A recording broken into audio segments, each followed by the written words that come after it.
The first article is about the Manzano Book Club. The Manzano Book Club has been going strong for over a year now and continues to grow.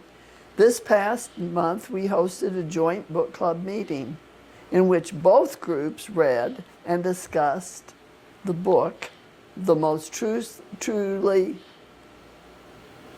True Story of Tanner and Louise by Carolyn Oakley. We all agreed that the book was a laugh out loud funny and a great pick. That evening was filled with lots of laughs as we enjoyed salad and pizza from Dion's. We also had a book swap table complete with all kinds of bookmarks and other book goodies. We're looking forward to our next combined meeting. And I commented that there's a picture here of the book club, and it has 17 members, albeit it was a joint meeting with someone else. 17 people shown here. And that was not only written by Vanessa Jackson, our clinic nurse, but she's also the leader of the book clubs. The other article is about the gift shop news, and it's New Mexico's sun is one constant you can rely on. So don't be out in it without some protection. The gift shop has some great, unique hats that you can purchase for yourself, friend, or family member. August 15th through the 31st, the gift shop will have 50% off sale on all jewelry. We'll be stocking every day, too. So you should check on a daily basis to see what's new. Prices have gone up slightly on some food items. Hope to see you in the store soon. And that, of course, is written by Debbie Harrington, who is the gift shop manager. And those sales are wonderful because she has some really beautiful jewelry in the book, as well as other interesting things. The first column are activities for August. Last Friday, this past Friday, my wife Janelia did a Broadway sing-along in the chapel. It was a full house, and I guess when you play songs that people know, they sing because they did. Wednesday afternoons at 2:30 p.m., let's meet in the Wellness Center for senior sports. Don't forget to join us on Thursday the 7th, that's today, at 3:30 for cornhole in the garden. Friday tomorrow, this is Christine Supps, the new activities director. I will host a happy hour in the chapel at 2 p.m. Tuesday the 12th at 12:15, we will have a lunch at Chopsticks Chinese Food. Thursday the 14th at 1 o'clock, plan on joining us in the chapel to make a birthday, anniversary, or get well card for Arts and Crafts Day. Friday the 15th will be our August birthday. If you have a birthday in the month of August, you are cordially invited to be our guest of honor at 2 p.m. I think those birthday parties are open to everybody, are they not? Yes. Thursday at the 21st at 2 o'clock in the garden, we will have a senior smoothie day. Come join us for a refreshing, cool smoothie. That's Thursday at 2 o'clock. Friday on the 22nd at 10:30, this is in the morning, we have joined with the Wellness Center to take a second group to Madrid for lunch and shopping. If you went on the trip in July, this one is for those that were not able to go. I have already added the names that were on the waiting list. Monday the 25th at 2 in the afternoon, the mighty Palo Duro Singers will be performing some fun sing-alongs in the chapel. And finally, we will end the month on Friday the 29th with a 2 p.m. movie. Please remember that if you have signed up for an activity and are not able to attend, let Christine know ASAP or erase your name from the sign-up sheet. It isn't fair for the people that are on the waiting list hoping to go. Thank you. If you need to use a walker, remember that we are only able to take 2 walkers when it is a shopping day. Otherwise, all groceries will have to fit on your laps. And finally, an article by Mary Gruby, Some of the Virtues of an Air Dryer, which I think most everyone knows. It does not talk back to you. It does not make inaccurate weather forecasts. It does not bark incessantly. It does not close extra days for holidays. It does make delicious baked foods in a much smaller space than a traditional oven. If yours does not have print capabilities, it still cooks good food. No need to order a pencil sharpener to go with it. It makes delicious food even when you're in a bad mood. It does not require copper bottom polish. It does not require a paint job for the holidays. And it does not require a symphony conductor to tell it what to do. Back. The sixth floor is happy to introduce our newest resident, Carmela Gaskins. Carmela was born in the Philippines, and that is where she grew up and attended St. Thomas Aquinas University. She earned her BS in banking with an emphasis on investment banking. Upon graduation, Carmela worked in 3 different banks. She specialized in a different aspect of banking in each bank. Her last job as a banker brought her to the United States to work for an import-export business. A friend introduced her to Calvin Gaskins, who had retired from the Air Force and was a consultant for Lockheed Martin. A romance soon developed between the two, and they were married in Knoxville, Tennessee. They retired from their careers and moved to Los Lunas, New Mexico, having never seen any of the state, but coming on the reports of the great weather. Cal needed a dry climate for health reasons. Among their new neighbors were Manzano del Sol's Virginia and Luis Fernandez. Luis, like Cal, had also retired after a career in the Air Force. They became good friends. In 2020, Cal passed away after 25 years of marriage, and Carmela moved back to the Philippines and bought a house to be near her family. But she found it too hot after the wonderful dry climate in New Mexico, so she moved back to Albuquerque.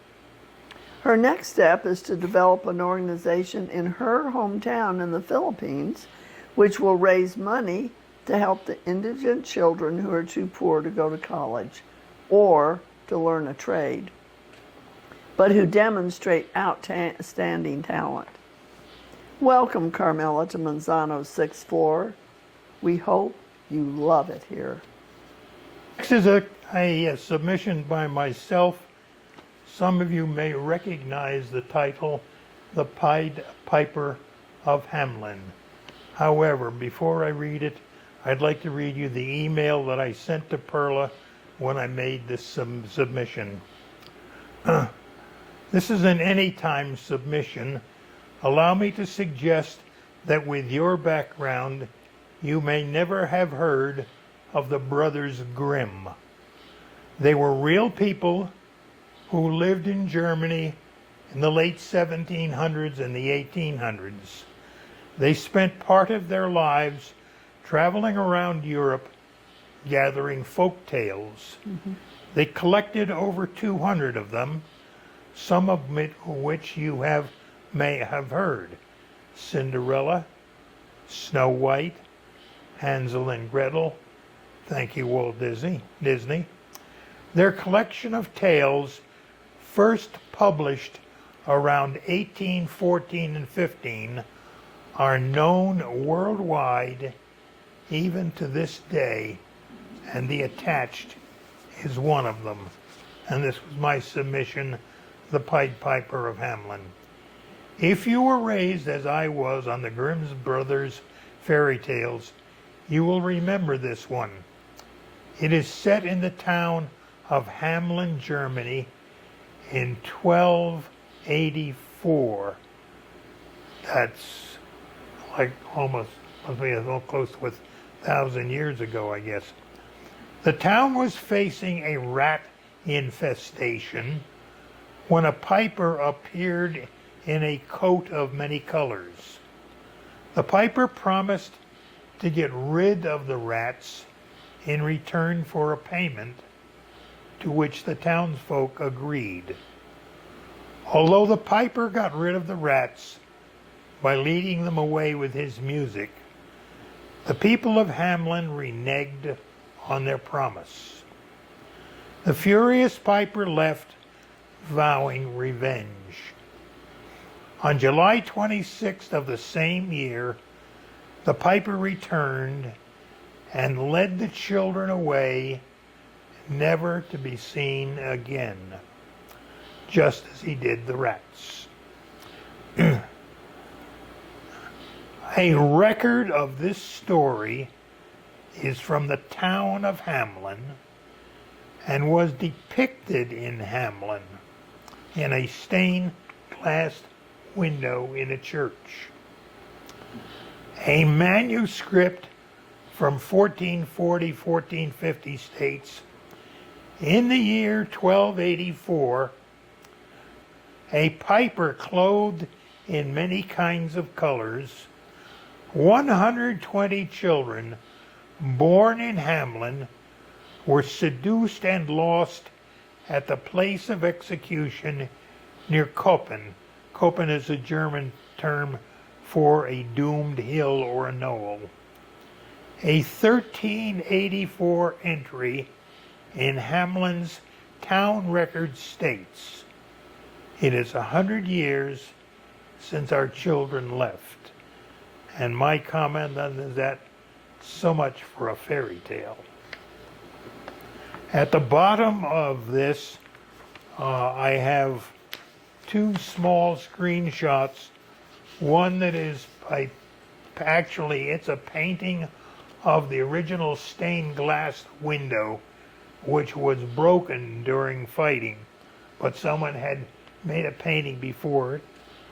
And the other one is a more interesting picture. It shows the Pied Piper playing his music and leading the children away. Yeah.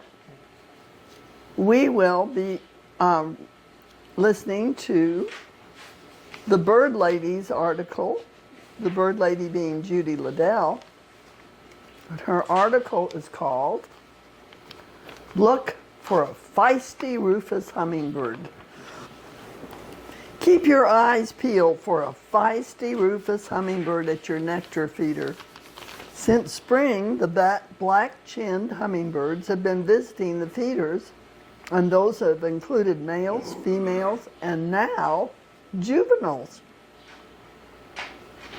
The males often perch near where the female made her nest, and all feed amicably together. The male Rufous hummingbird, its only role is to mate with the female, and once she starts building the nest, he heads south from the Pacific Northwest, Canada, and southern Alaska, eventually making his way to southern Mexico.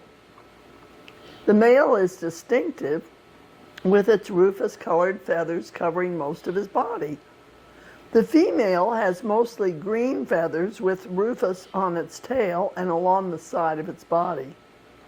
The juvenile is very similar. In the spring, rufous hummingbirds migrate north along the Pacific coast where plants start blooming earlier. When the rufous hummingbird begins migrating south, the male travels south through the Rocky Mountains, and when it finds a spot with ample food, it will stock up and rest for a few days before making the next leg of its trip. They begin arriving in New Mexico in early July. When it finds a location with a feeder and plants with tiny insects, it will take over the feeder and chase other hummingbirds away. If one stops at Manzano del Sol and is attracted to one of the many nectar feeders either hanging from a resident's balcony or around the courtyard, it won't visit any other feeders. If one decides to pick your feeder, please post a note on the front desk to let other residents know where to look. The females start their migration south as soon as the young are fledged and able to find food on their own, while the juveniles will stay near where they were born to fatten up and to gain strength before they start migrating. Females start arriving in New Mexico in mid-August, and the juveniles pass through in early to mid-September. Keep your fingers crossed that one of the feisty rufous hummingbirds will make a migration stop at Manzano del Sol. And if I may make a comment, if you've ever had hummingbird feeders, and if you've seen a rufous, you'd like to swat that sucker, because there's nothing friendly about them, nothing that I would walk across the street to see. They are fighters, and when they dive in, they do everything to drive any other hummingbirds away from the feeder.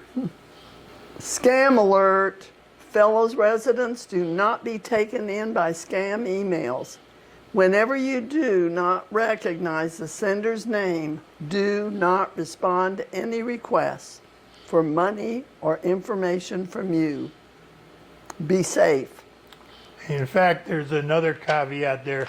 If you get one from a name you don't recognize and it has an attachment, do not open the attachment. True.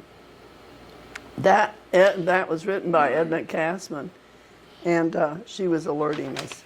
And then Betty Griffiths has written that the most precious jewels you'll ever have around your neck are the arms of your children, or grandchildren, or great-grandchildren.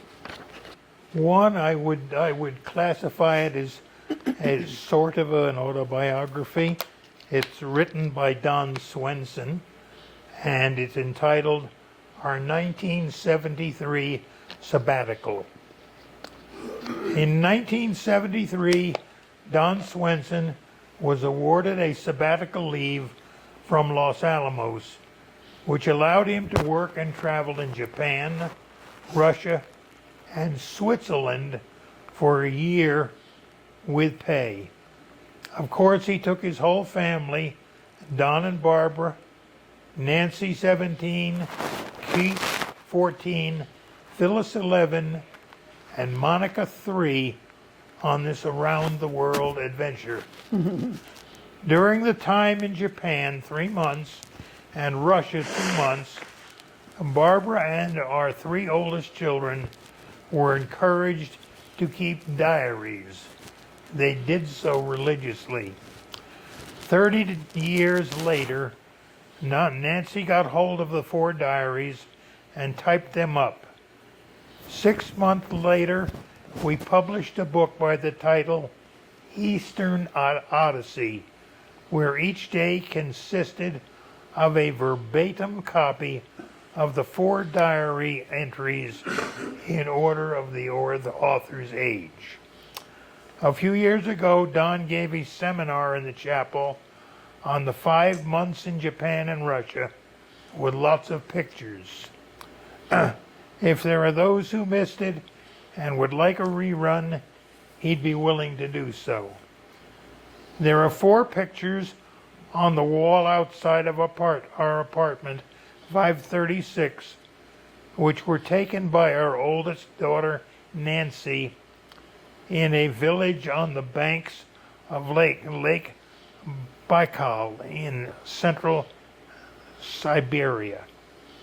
Lake Baikal is the deepest lake in the world, 5,387 feet, which is approximately 1 mile. Goodness. Okay. Way, way below scuba diving depth. And here is another one. The air fryers must be very popular. This is written by Charles Nemeth, who is not with us here today. It says, have you heard of the air fryer? Both I and John Woodcock were issued an air fryer from the VA as part of our low vision training. The air fryer is easy to use and to clean after use. You can put, for instance, a pork chop, sliced potatoes in it, and add frozen vegetables before the cooking is complete, and have a one-utensil meal. It makes wonderful corn on the cob, juicy hamburgers. You can warm your English muffin in it. In fact, you can even bake in it. A very good air fryer can be bought for under $40, although there are many more priced much higher. It is a time saver and very easy to use. That's submitted by Charles Nemeth. And here's another one by Charles Nemeth. I wish to thank Mary Gruby for the fine words she wrote about me in the June Apple Barrel. It's always rewarding to learn that someone enjoys your effort. Thank you, Mary. And finally, just a little one submitted by Edwina Waddington, who the author is unknown. No, I'm going to be happy today, no matter what comes my way. I'm going to be happy today. August birthdays are plentiful at Manzano this year. Emily Four has already had her birthday yesterday, and Martha Helms is coming up on the 10th. She lives up on the 6th floor. Marjorie McCammett and Rebecca Roth both share the 13th of August. Jean Nan is having a birthday. And then James is following the very next day. That was very courteous of you, Jim, so you all can celebrate your birthday together on one day. That's what fun. The 21st of August, Floyd Watson is celebrating a birthday. And then Mary Lou Sullenberger on the 22nd. Jeanette Carnegie on the 24th. Teresa McMullen, the 25th. Luis Fernandez on the 25th as well. Another two people who are sharing a birthday. Sandra Neal, 2 days later on the 27th. Cynthia Palchik, she is new to the 6th floor. She's one of our new residents. And her birthday is on the 27th. And then Caroline Mooney, who's also on the 6th floor, is having a birthday on the 29th. Wonderful group, and we can all go and celebrate their birthdays at the celebration of the month. Then it's happy anniversary for David and Pamela Hinchcliffe, who are celebrating they were married in 1963. And Charlie and Maggie Batzel are celebrating their 70th wedding anniversary. They were married in 1955. And tonight they're going to Rigoletto to celebrate. And Charlie said, I wonder if it's too much to go to the frontier to take Maggie. And those of you who've been a long time residents of Albuquerque know that the frontier is very popular with a lot of the alums of UNM as well as the students of UNM. It's right on Central, with lots of beautiful artwork. And then they're welcoming new residents. Diane Binder is new, and Sarah Meeks on the 5th floor. So one on the 4th floor and one on the 5th floor. We're wonderful to see all of these new people coming. Okay, this is the August ministry schedule, and you may or may not have been aware that for whatever reason it has been difficult to get visiting ministers lately. And so for the entire month of August, there will be a movie. It's the same movie, but consecutive, chosen. I beg your pardon. Every Sunday except the 24th. On the 24th, David and Libby Whiteley will be here. The people that attend the Sunday service normally have enjoyed watching the movie. I recommend it. The Wednesday services at 6:30. Lorna Kayuk, Yes, Kayuk, Lynn Hinton, Rachel Hance, and Annette Meyer. And Catholic services every first and third Monday at 10 in the morning, and every second and fourth Monday at 10 o'clock, a group rosary. Now we go to an article written by Jan DeCourtney. Now is more important than ever to contribute to the Road Runner Food Bank. Thank you, Manzano residents, for your donations of food to the Road Runner Food Bank. Your contributions gifted another 28 pounds to the food bank this month. So far in this year, 2025, we've donated 141 pounds. This is almost as much as we donated during the entire year of 2024. Roadrunner Food Bank is happy to accept all types of non-perishable foods, and the greatest need is for protein foods. Please feel free to bring no donations at any time and place them in the box outside of apartment 319. If it's too far for you to walk, call me, Jan, and her number is here, and I'll come and pick it up at your apartment. And finally, another thank you written by Teresa Garcia. I want to thank all Manzano friends. I am grateful for the flowers, cards, prayers, and your love you showed to me when I had my knee surgery. Thank God I am healing well. Brings us to a poem, The White Cane. The following poem was inspired by a sermon given by Pastor David Simon of Paradise Hills United Methodist Church in Albuquerque, and this was a sermon he gave in 2008. He spoke on the pitfalls of judging others upon realizing how often I've been the recipient of such judgment. The words to this poem simply rushed into my mind, and the poem was finished that very day.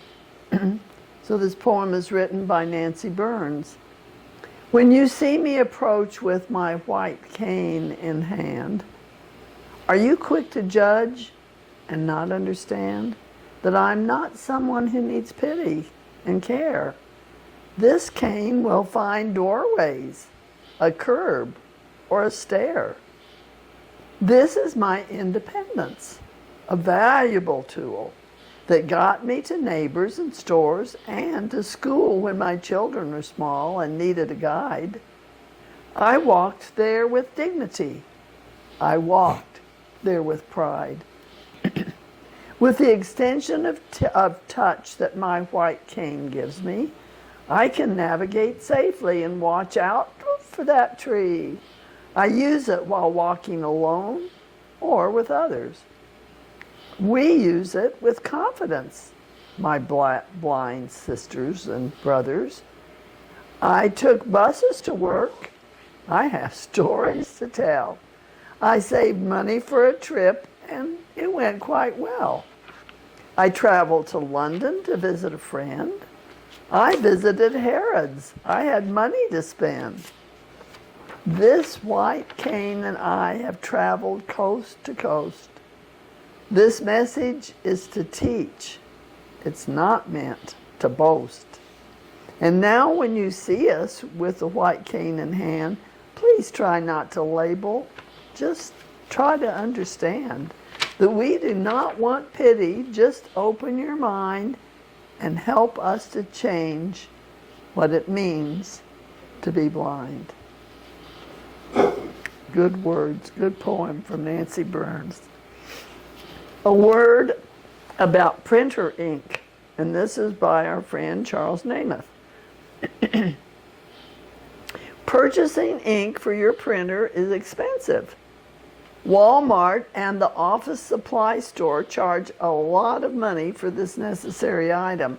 There is another way. There are many websites on the internet that offer ink cartridges for all printers and at significant savings. I've been purchasing ink cartridges for over 10 years from LD Products.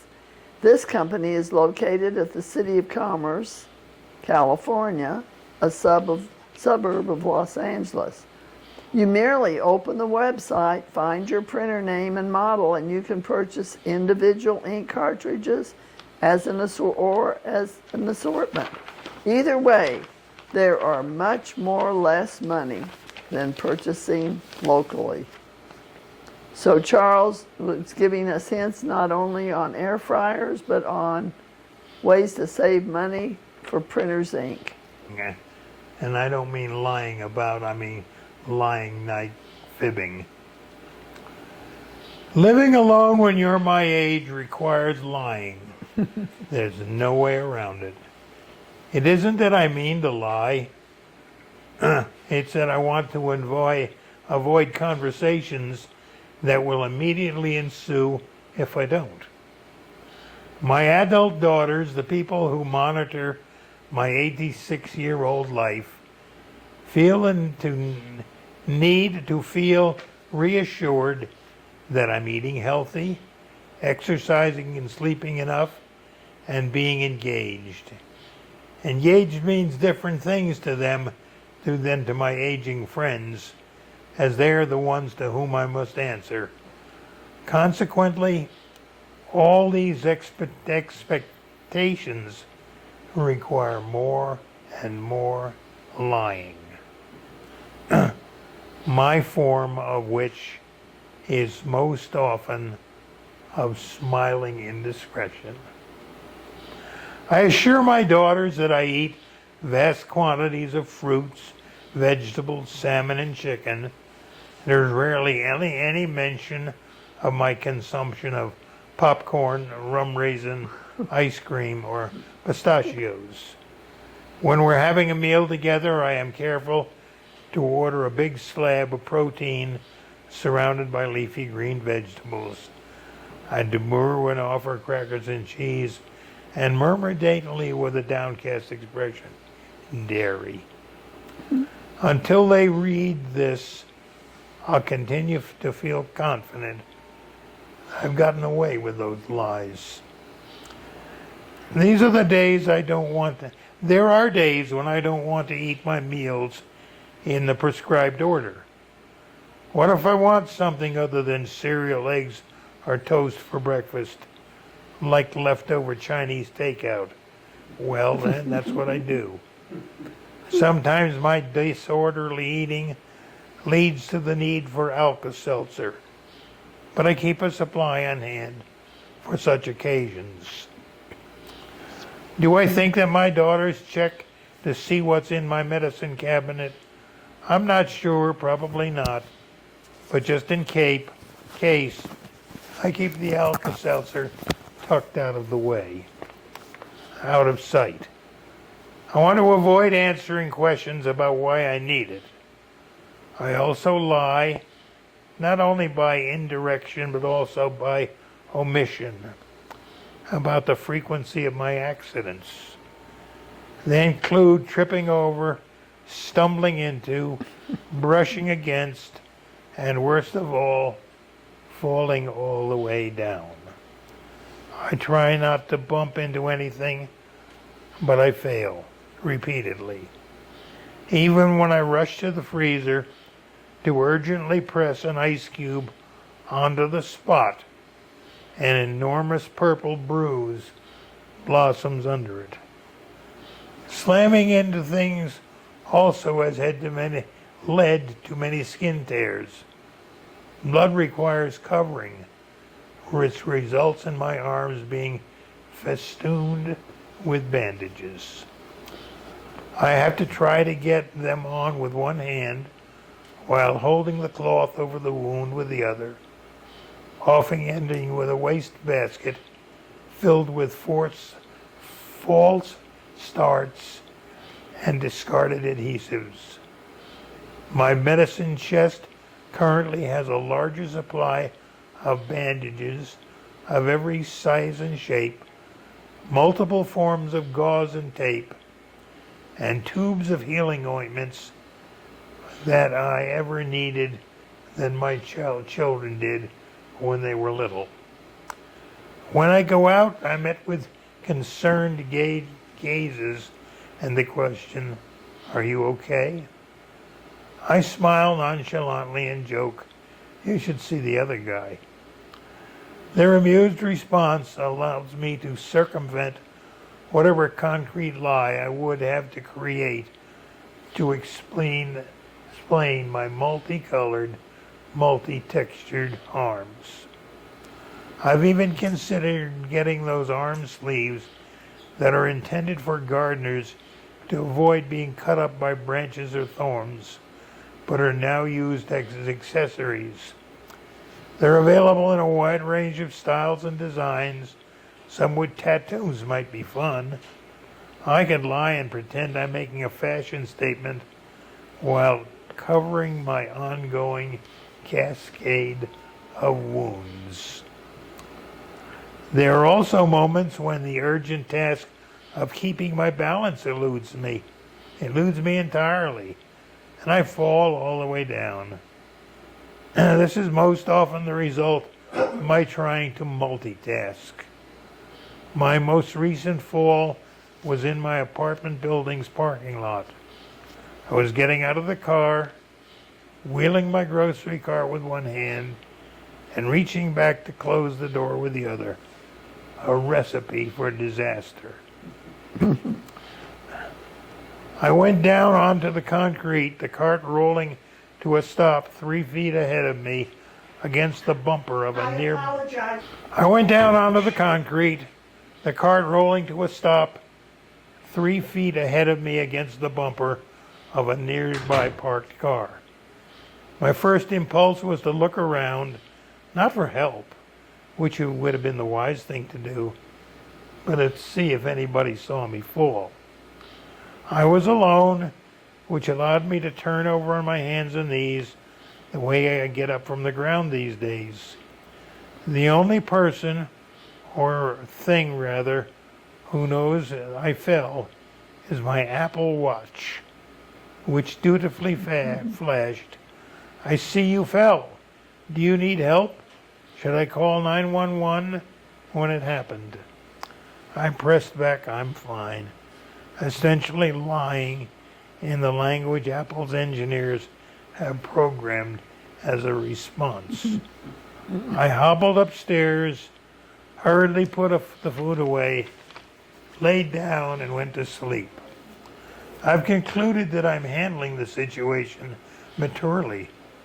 I'm uncertain if not telling my children that I fell down constitutes withholding necessary information, in yet another permutation of lying, but I suspect it does. Why is it anybody's business?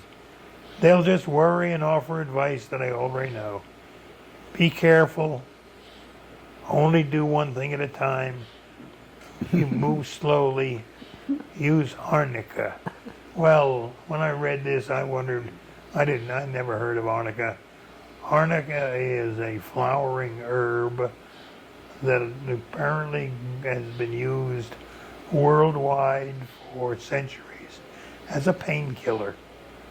So when it says here, move slowly and use arnica, that means rub the painkiller on. There are more things that I lie about. Well, not exactly lying, I just never mention them. Like losing and forgetting items and words, for instance. I'm a very tidy woman, and order comforts me. Everything in my home has a clear and obvious spot, so it's easy to find something when I need it. But even in my carefully put together home, I lose things. Eventually they turn up in a pants pocket, at the bottom of a bag, or stuck between a pile of papers on my desk. But how that came to be their momentary resting place is never clear. I lose things outside of my house as well, in public bathrooms. I sometimes take the opportunity to check my messages, then carefully balance the phone on the toilet dispenser, paper dispenser, and leave it there. This has happened 5 times, and with each one, the kindness of strangers has reunited me with my phone. I'm hoping my luck holds out. After the inevitable conclusion of a much too young marriage, I lost my house keys 4 times in 1 week. Sometimes there is a meaning in losing. Not anymore. There are no metaphors to explore here. At 86, of course, I also forget words. I even lose entire trains of thought. But I remember enough to keep myself interested and do my best to decide that whatever I forgot wasn't essential or that the thought will eventually return. But when it does, it's often in the midst of something else where it doesn't fit. So I don't understand, and I don't understand why I'm remembering whatever it is. Sometimes when I lose words, I find others to substitute. Recently, when reaching for the phrase Secret Service, I said instead Social Security. My friend looked puzzled by my introduction of this unexpected phrase into our conversation, and I hurriedly switched what I had meant to say.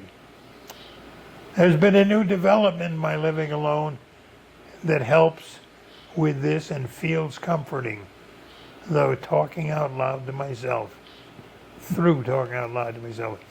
It isn't that I want another person's voice in my apartment. I just want a voice, and mine does just fine. I think I'll watch Hacks, I say brightly, and do just that, getting up from my desk, walking into my living room. It's a little like having a non-demanding company. I enjoy talking to myself and continue to find myself sprightly. However, I'm careful not to do this when my daughters are around, because the possibility of seeing their mother speak to nothing but air in front would alarm them. My social life being filled with old women and a sprinkling of old men is also helpful. When I forget something, I just say, I forgot, and they understand.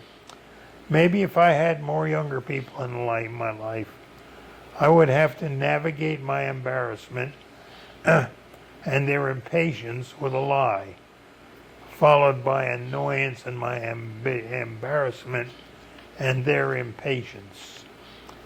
But I don't have to do that with my friends. We're all in the same boat. Behind my agreeable face, is an old woman holding fiercely to her wavering autonomy. I wonder if the middle-aged children of aging parents yield to parental obfuscations and equivocations, the little lies we tell because we may not really want to know about the forgetting, falling, creative evening,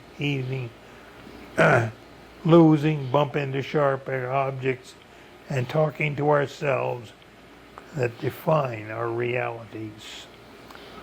Would my daughters really want to know what goes on when they aren't around?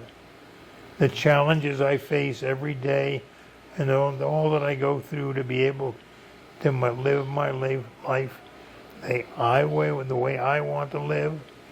Do they and others like them worry that the more they know, the more they might have to step forward and our increasingly precarious hold on independence and eventually fold it into their lives? Our lying is buying us time, a precious and limited commodity that we want as our own.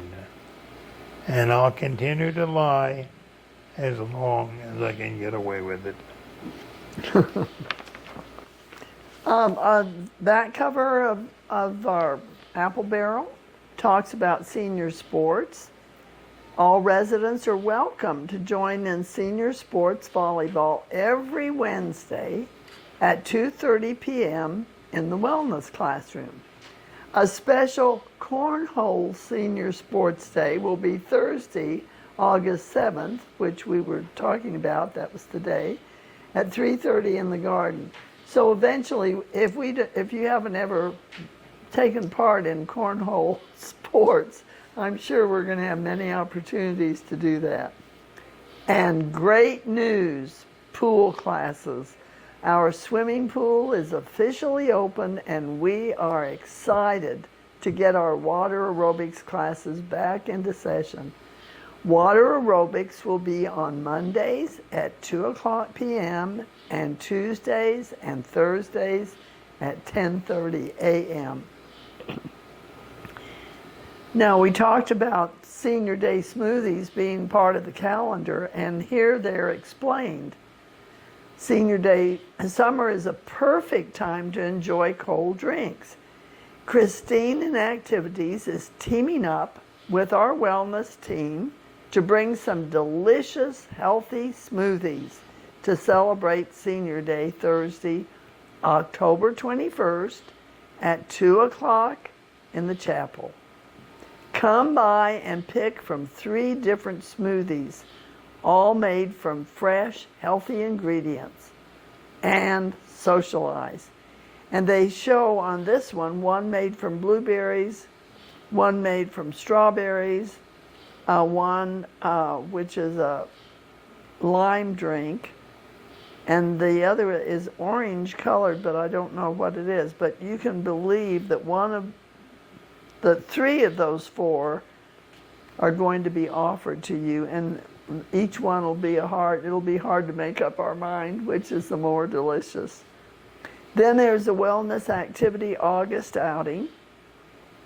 Our signing up for July's outing to Madrid filled up on the first day, so we decided to go a second time to give people that didn't have a chance to attend an opportunity to go. Our Madrid outing will be August 22nd, leaving at 10:30 a.m. We will have lunch at the famous mine shaft and browse the local shops.